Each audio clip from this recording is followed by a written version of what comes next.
Hey, what's up everybody? Dutchman Games here, and today we're going to continue our RPG series in Unreal Engine 4.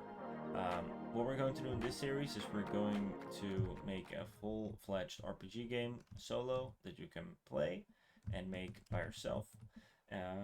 And in this episode we are going to add attacks. Now adding attacks is actually quite easy. We made this whole system in the last episode where we have a stamina system and we can deduct stamina values and add stamina values. All we need to add in this one is a variable called light attack. That's all we need to do in here. And then, that's not true by the way, because we need to add an attack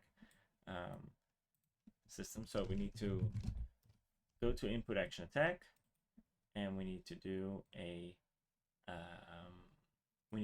branch set that checks if the character is running, because if the character is running we cannot attack. So if it's running, nothing will happen, but if it is not running, we will set light attack to true, and then a delay of, let's say, 2 seconds, and then we will set light attack to false.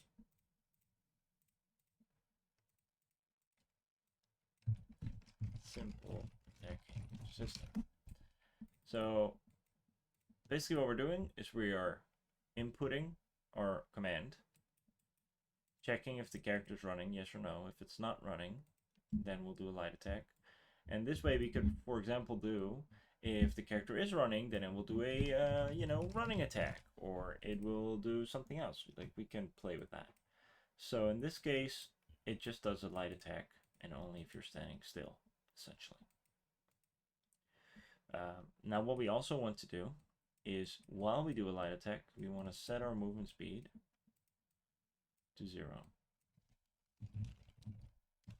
So walk speed, set max walk speed to 0.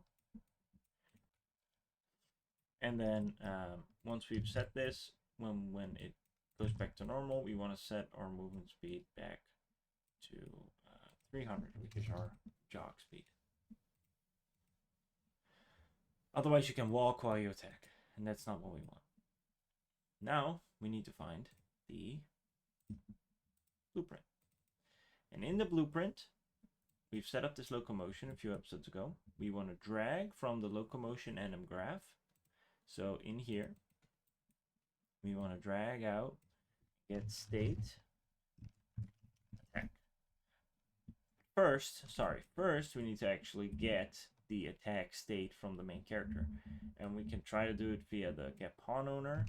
That's kind of difficult. So what we're going to do is, right before everything else happens, we're going to pass to third person character, and then we're going to get player character, and then from the third person character we're going to get light attack, and then from light attack we're going to promote it to variable and add it at the end.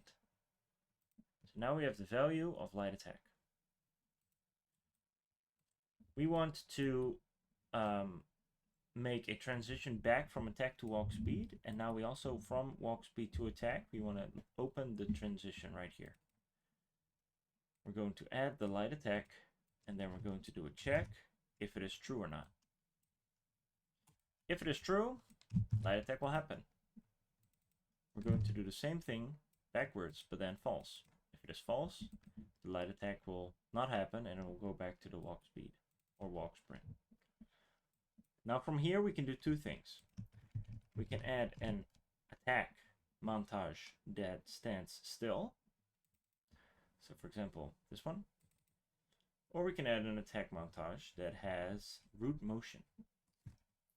Root motion essentially says that the character will move with the actual animation itself. So let's say you are moving, let me find a good one. I don't know if this character actually has a good root motion. We're not going to use it anyway, but let's say it has a root motion. Instead of just standing still, and for example the death one, So instead of standing still and not really moving at all, it would actually move backwards, and you can actually get that into your character. And the nice thing about that is you can get really cool animations very easily that actually move your character around. We're not going to do that though in this one because it's a little bit more difficult. So we're going to get, let's say, these two attacks. So attack A med and attack A slow. Pull the attack A fast and attack A, the attack A med and attack A slow in here. And then we are going to get these to blend randomly into the output animation pose, because we don't just want one movement, we want two movements. So as you can see, you can't really do that, and there's not an easy randomizer or whatever. So what we need to do is we need to make a quick randomizer before we attack. We want to add a variable called randomized. I want to set this variable. I want to set randomized, and then random bool from stream. Random bool. Here we'll just make a random bool. So before any of this happens, it will make it will set the randomized to a random bool. So either yes or no, either 1 or 2, or 0 to 1. I mean, you know.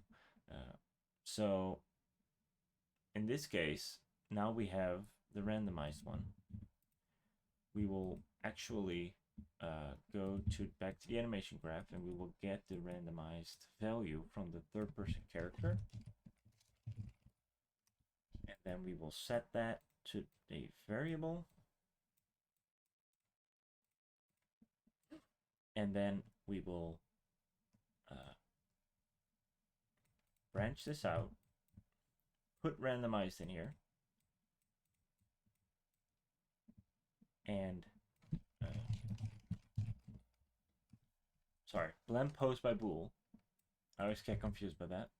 So we have blend pose by bool, which is randomized, and then the true pose is the top and the false pose is the bottom, and then we want to move it in like that.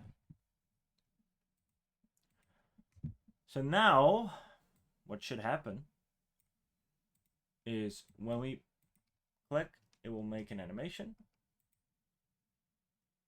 and it takes too long, but it will choose a random one of the two.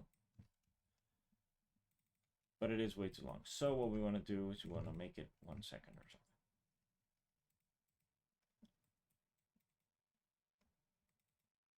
something. And the animations are actually the same. That's why. So I actually need like attack B. That's kind of funny. So I was like, why is it not working when they're the same animation? So now, not perfect yet, but you can see that the attack B works perfect, and then the attack A doesn't work perfect. So let's actually get, so I think this is the attack A. Let's actually do attack C slow. Maybe that one will look better. And just kind of play with this. We just kind of need to play with this.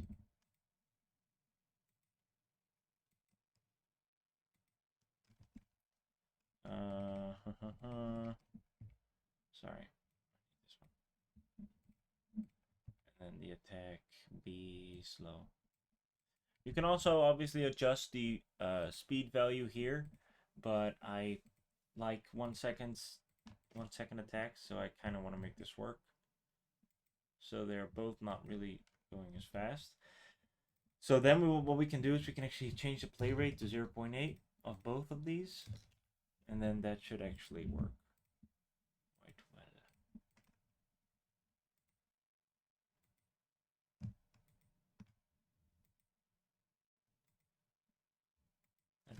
It is still not really perfect. 0.7 maybe, 0.7. Just try to make it kind of fit. That's better. It's a little bit better. But you can play with this as you want. So now we have an attack move. 2 different random attacks will happen. And thus we can attack with our character. Now you can obviously also add sounds to this. Let's say we go to the attack B slow, and then we go to the add notify and we add a sound. Now we don't have a lot of sounds, but let's say, you know, it's an attack noise. We can actually do it like that.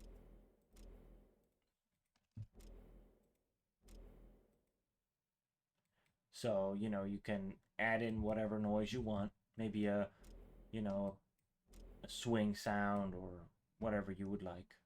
And then that would work fine. I'm going to remove that because that noise is horrendous. Anyway, that's how that works. Now, in terms of hitting an enemy, we're going to make that later. You can do that in 2 different ways. Well, 3 actually. You can add a notify on the animation, and then when the animation notifies, you can make a trace and then hit an enemy. But there's also a way easier way. You can spawn a hitbox in front of your character that will damage an enemy if it hits, or you can simply create a box around the weapon, and whenever that weapon hits an enemy, it will hit. All that stuff, we're going to do that in the next episode. So stay tuned, subscribe and like if you guys enjoyed this stuff. I want to see more. Let me know in the comments if you guys think I can improve on anything. That would help out a lot. And yeah, hope you guys enjoyed this little series I'm doing. We're going to basically add a lot of more stuff, a leveling system, enemies, you know, destructible objects, and items, and all that stuff. So it's going to be great, and I hope you guys enjoyed. And keep on making games, guys. See you guys later. Cheers.